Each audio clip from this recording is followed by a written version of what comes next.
এই চিকেনটা একেবারে অন্যরকম স্বাদের একটা চিকেন। এটার জন্য আমি যেভাবে রান্না করেছি সেই প্রসেসটা তোমাদেরকে দেখাচ্ছি। এই প্রসেসটা কিন্তু একেবারেই অন্য। এরকমভাবে মনে হয় না তোমরা কেউ এর আগে চিকেন বানিয়ে থাকবে। তো যদি ভালো লাগে তাহলে কিন্তু অবশ্যই একবার ট্রাই করো।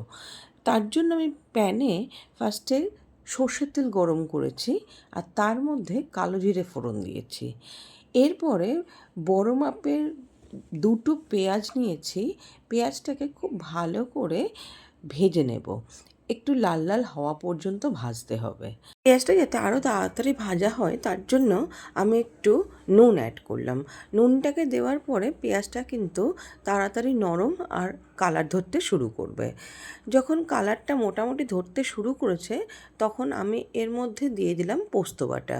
এখানে আমি নিয়েছি 4 টেবিল স্পুনের মতন পোস্ত আর তার সাথে স্বাদ মতন বা ঝাল অনুযায়ী কাঁচা লঙ্কা। এটাকে দিয়ে একটা মিহি পেস্ট বানিয়ে নিয়ে আমি এটাকে অ্যাড করলাম আর এটাকে দিয়ে খুব ভালো করে ভেজে নিতে হবে।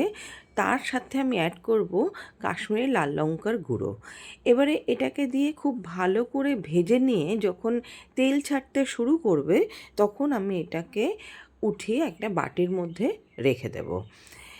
রেখে দেওয়ার পরে সেম প্যানে আমি আবারও তেল গরম করব অল্প একটু, আর এর মধ্যে অ্যাড করে দেব আদা রসুন আর অল্প একটু কাঁচা লঙ্কা বাটা। এটা ততক্ষণ নাড়তে হবে যতক্ষণ না আদা রসুনের কাঁচা গন্ধটা চলে যাচ্ছে। আদা রসুনের কাঁচা গন্ধটা চলে যেতে যেতে আমি একটুখানি জল অ্যাড করছি, না হলে যদি ধরে যায় তাহলে কিন্তু ভালো লাগবে না।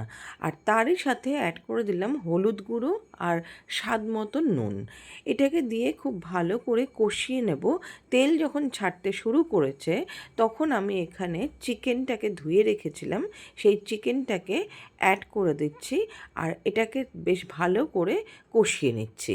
চিকেনটা যখন কষানো হয়ে যাবে তখন কিন্তু আমি এর মধ্যে অ্যাড করে দেবো আগে থেকে ভেজে রাখা পেঁয়াজ পোস্তটাকে দিয়ে এবারে চিকেনের সাথে কষিয়ে নেব।